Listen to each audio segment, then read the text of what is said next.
Vamos então ao nosso segundo vídeo, continuando aqui o Manifesto de um Cidadão do Mundo. Terceiro ponto, falando em violência, quero registrar também minha indignação sobre o descaso com a nossa floresta amazônica, um patrimônio da humanidade que está sob a nossa responsabilidade. Em 2019, a Amazônia teve um aumento no desmatamento da ordem de 85,3%, de acordo com o Instituto Nacional de Pesquisas Espaciais, o INPE, apontando um total de 9.166 km² de floresta devastada. Observe que no seu primeiro ano de mandato como presidente da República, o Brasil já foi alvo de críticas da comunidade internacional pelo aumento alarmante de queimadas na Amazônia, conforme aponta uma reportagem da revista Veja em 14 de janeiro de 2020. A mesma matéria dá conta de que o governo brasileiro tem um projeto de legalização da exploração petroleira e de gás, além da construção de represas hidroelétricas em terras indígenas. E tem muita gente que insiste em chamar isso de progresso. Faço aqui uma chamada de atenção especial sobre os nossos povos indígenas, que vêm sofrendo pelo descaso do governo, tendo suas terras invadidas pelo extrativismo. É isso que entendemos como proteger e preservar a herança cultural de um povo? Nesse ponto específico, cabe um apelo ao nosso ministro do Meio Ambiente, senhor Ricardo de Aquino Salles, considerando sua fala na referida reunião ministerial sobre o passar a boiada, o que foi, no mínimo, um desrespeito com a natureza, como uma agressão aos povos indígenas e aos reinos que habitam nessa floresta, que provavelmente o senhor ministro nem sequer tem conhecimento da existência. Quando o senhor ministro Ricardo Salles se refere a passar a boiada, isso pode indicar algumas coisas, como, por exemplo, se considerarmos a urgente necessidade da aprovação de projetos que enriqueçam o país através do agronegócio, trazendo muitos benefícios temporários para os empresários e grileiros que já exploram o nosso país.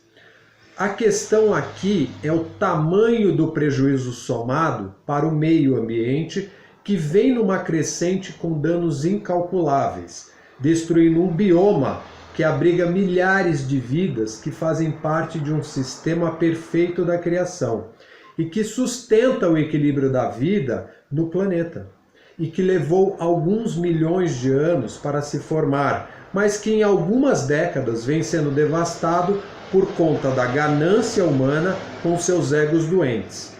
Com isso, senhor presidente da República e senhor ministro do Meio Ambiente, o governo brasileiro vem privilegiando o agronegócio e permitindo que florestas sejam derrubadas para abrir pastagens e plantio de monoculturas, o que, como é sabido, empobrece o solo e é um dos principais contribuintes do efeito estufa e aquecimento global. O setor agropecuário responde por cerca de 70% das emissões brasileiras de CO2. Vocês acham pouco? Certamente vocês lembram do IPCC, Painel Intergovernamental de Mudanças Climáticas, e do Acordo de Paris, em 2016. De acordo com uma matéria do Greenpeace em 2018, temos o seguinte alerta. No cenário traçado pelo IPCC, o futuro da humanidade depende não apenas de eliminarmos os combustíveis fósseis, como carvão e petróleo, e zerar o desmatamento em escala mundial para reduzir as emissões, mas também proteger as florestas, savanas e outras formas de vegetação natural para capturar o excesso de CO2 que já está na atmosfera e o que ainda será emitido na fase de transição para uma economia neutra em carbono, diz o estrategista internacional de floresta do Greenpeace, Paulo Haddari. O mesmo especialista ainda acrescenta: as árvores são usinas naturais de captação de carbono desenvolvidas e testadas há milhões de anos. Então pergunto, que tipo de responsabilidade os senhores, presidente da República e ministro do Meio Ambiente, assumiram com o nosso país? Foi o de permitir a destruição do patrimônio natural brasileiro por conta de negócios que trarão lucros para alguns poucos empresários, resultando em enormes prejuízos não só para os brasileiros, mas para toda a humanidade? O que espanta é que essas mentes doentes e bilionárias não consideram que até os empresários gananciosos vão sofrer as mesmas consequências com a devastação das florestas. Seria como produzir um veneno para cometer homicídio seguido de suicídio. Considerem e pensem a respeito. Saúde e vida não se compram, então destrua a natureza e verá o retorno de forças que já são bem conhecidas no planeta. A última prova do que produzimos no planeta através da ganância humana, pautada na destruição, no desequilíbrio da mente e desrespeito ao meio ambiente, parou a humanidade com o conhecido Covid-19. E eu diria que isso é apenas uma pequena amostra do que ainda enfrentaremos se não houver uma mudança na consciência global. Se os senhores acham que podem produzir riqueza e desconsiderar a importância da natureza, entendam de uma vez por todas que existem leis no universo que estão acima da arrogância humana. E essas leis não vão mudar por conta dos egos gananciosos e sedentos pelo poder. Então, só há uma possibilidade de vida e ela só será possível se houver equilíbrio. O que acontece quando tratamos a natureza como parte integrante da nossa existência, respeitando todos os seres e considerando ainda que é da natureza que vem o alimento tão necessário à nossa sobrevivência no planeta. Temos inúmeros trabalhos de formas sustentáveis para nos manter por aqui sem precisar agredir a natureza e trabalharmos em conjunto, como é o caso da energia eólica, solar, geotérmica, maremotriz, enquanto que o urânio, carvão e petróleo utilizados em larga escala são limitados, ou seja, isso vai acabar um dia. Mas como essa não é uma matéria nova para os nossos tempos, acredito que seja dispensável entrar em detalhes, porque o que não nos falta são especialistas nesse assunto, alertando sobre os problemas que o planeta vem enfrentando. Vamos chamar a atenção agora para um setor que há muito tempo é a base da vida para a humanidade, a agricultura. E aqui me refiro à agricultura sustentável, a qual, inclusive, já vem sendo praticada em nosso país por meio dos pequenos agricultores, aqueles da produção familiar, que trabalham com plantio agroecológico, uma visão que leva em conta a necessidade de se utilizar a terra, respeitando a natureza e trabalhando em cooperação com todos os seres vivos. É esse tipo de incentivo, senhor presidente, que precisamos dar à nossa agricultura em nível nacional, fomentando a produção agrícola familiar, apoiando aqueles agricultores que produzem o alimento que necessitamos para viver livre dos agrotóxicos, pois são as mãos desses pequenos agricultores que laboram a terra com respeito e sempre estão agradecidos por tudo que a natureza oferece. O agronegócio, da forma como existe hoje, é um crime ambiental, principalmente com as monoculturas que empobrecem o solo, além da quantidade absurda dos agrotóxicos que contaminam os alimentos e adoecem a população. No Brasil, temos algo em torno de 262 tipos de agrotóxicos aprovados pelo nosso governo. E eu pergunto, isso serve para atender a necessidade de quem? Do povo ou de empresários que estão apenas preocupados em engordar seus cofres pessoais? Aqui a resposta é bem simples, pois o agronegócio que os senhores tanto apoiam prestam um desserviço à nossa população e ao mundo, e como consequência engrossa as fileiras dos hospitais, promovendo a indústria da doença, onde há os inescrupulosos que se beneficiam dela. Vivemos na era do junk food, conhecida também como comida lixo, e cada vez mais pessoas têm sua alimentação baseada por esses produtos que nem sequer podem ser chamados de alimentos. A indústria de alimentos, com seus fast foods e comidas de plástico, enriquece essa indústria da doença e promove a destruição da saúde humana.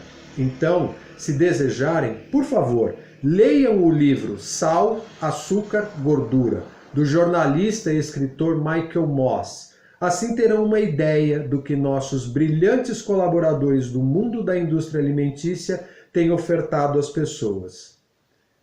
Siga uma regra de ouro muito simples: descasque mais e desembale menos. Quarto ponto. Outro ponto importante é sobre a declaração do nosso ministro da Educação, senhor Abraham Weintraub. Me perdoe, ministro, se eu não pronunciei o seu nome corretamente.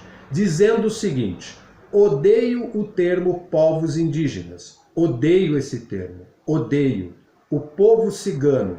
Só tem um povo nesse país. Quer, não quer, sai de ré. É povo brasileiro, só tem um. Pode ser preto, pode ser branco, pode ser japonês, pode ser descendente de índio, mas tem que ser brasileiro, pô. Acabar com esse negócio de povos e privilégios. Vale lembrar que a nossa Carta Magna, a Constituição, afirma que são reconhecidos aos índios sua organização social, seus costumes, suas crenças e suas tradições. O Brasil é a soma de todas essas identidades de todos os povos que o constituem, considerando ainda que os povos indígenas já estavam aqui antes da chegada dos europeus. Então, quem verdadeiramente tem direitos de preservar território, cultura e costumes? Um alerta que vale lembrar é que qualquer distinção sobre povos e etnias é considerado racismo. Então, falar de povos indígenas, povo cigano ou cor da pele é, no mínimo, um desrespeito com irmãos que pertencem à mesma raça humana. E cada povo tem direito à sua cultura, a qual deve ser não só preservada, como respeitada. Pense nisso, ministro. Quinto ponto. A reunião do senhor presidente da República com seus respectivos ministros foi um desnudar das personalidades que mostram o tipo de representação que o povo brasileiro tem nesse momento no governo federal. E, infelizmente, ao meu ver, estamos mal representados. Haja vista que há conteúdos expostos nessa reunião que dariam um vasto material de estudos para psicólogos, psicanalistas e analistas do comportamento humano, considerando todas as neuroses e psicopatias dessas personalidades. Sexto ponto. O excelentíssimo ministro da Economia, senhor Paulo Guedes, apresentou em suas declarações que não vai perder dinheiro com as empresas pequenininhas.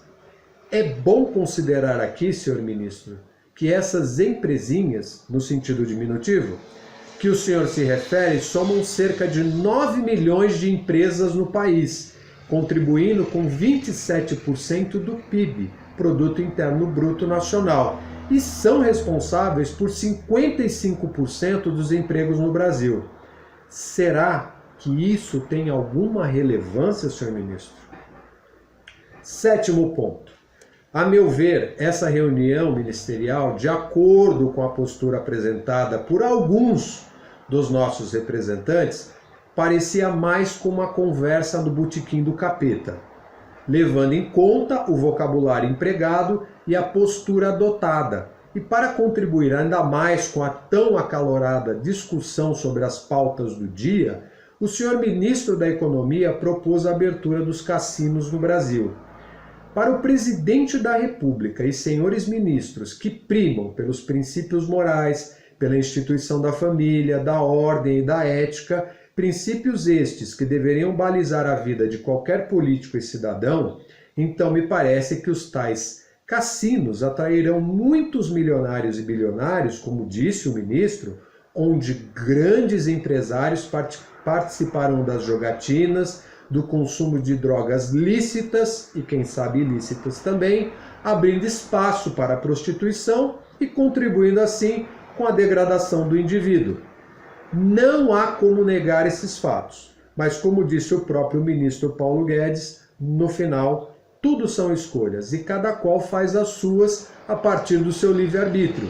Claro que não foram exatamente com essas palavras que o ministro se referiu à liberdade de escolha dos empresários bilionários.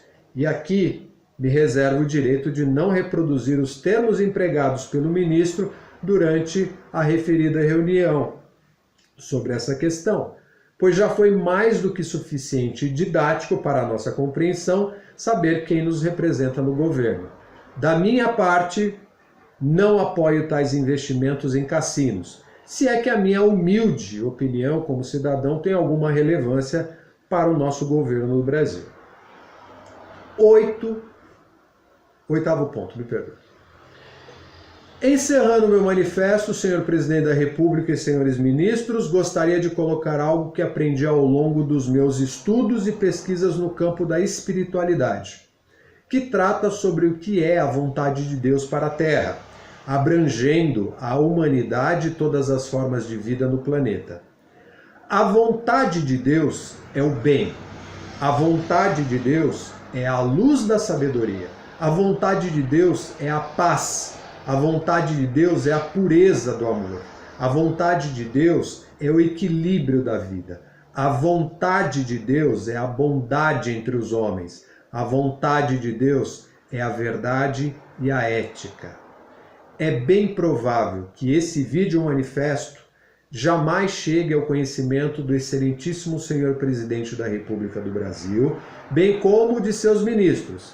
Afinal de contas, eu não sou uma figura pública, nem tampouco trafego pelos campos da mídia como influenciador digital, e com isso, esse vídeo não é do tipo que viraliza. Mas espero que essa mensagem alcance o máximo de corações para que se torne um exemplo sobre a nossa cidadania mundial, erguendo a nossa voz frente àquilo que é a nossa responsabilidade enquanto seres humanos e coparticipantes de um mundo que requer, com o máximo de urgência, igualdade, paz, amor e liberdade para todos os povos. Se você acha por bem, faça o seu manifesto.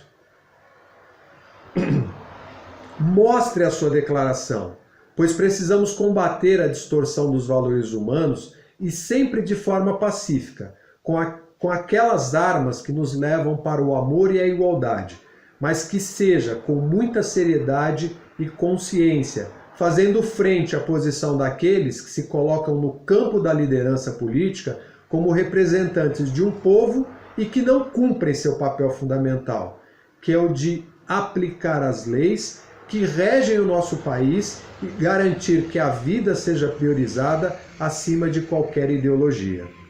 Políticos são homens e mulheres empossados pelo povo, dotados de um poder temporário que, muitas vezes, sobe a cabeça e os reveste de uma supremacia que só existe para a personalidade do indivíduo.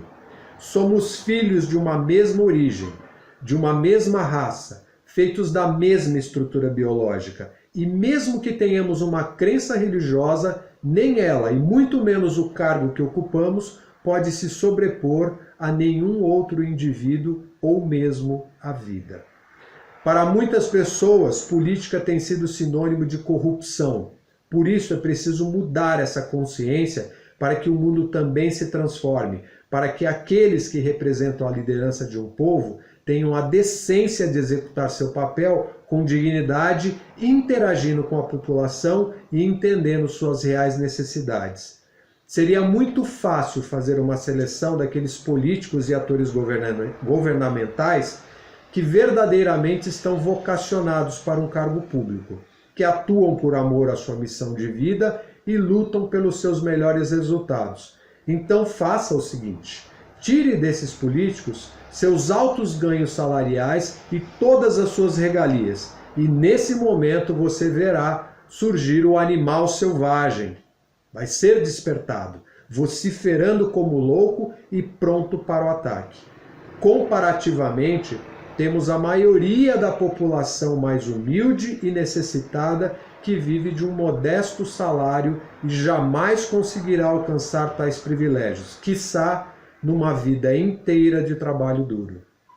Se vale uma última reflexão, senhor presidente da República, lembre-se que o senhor já faz parte da história desse país e ficará registrado nos livros que muitos estudantes terão em mãos num futuro não muito distante para saber como foi o passado do nosso país. Então, faça com que sua imagem seja lembrada com respeito, com dignidade e como um líder exemplar que cumpriu seu papel, e não como alguém que desejamos apagar da nossa memória enquanto brasileiros.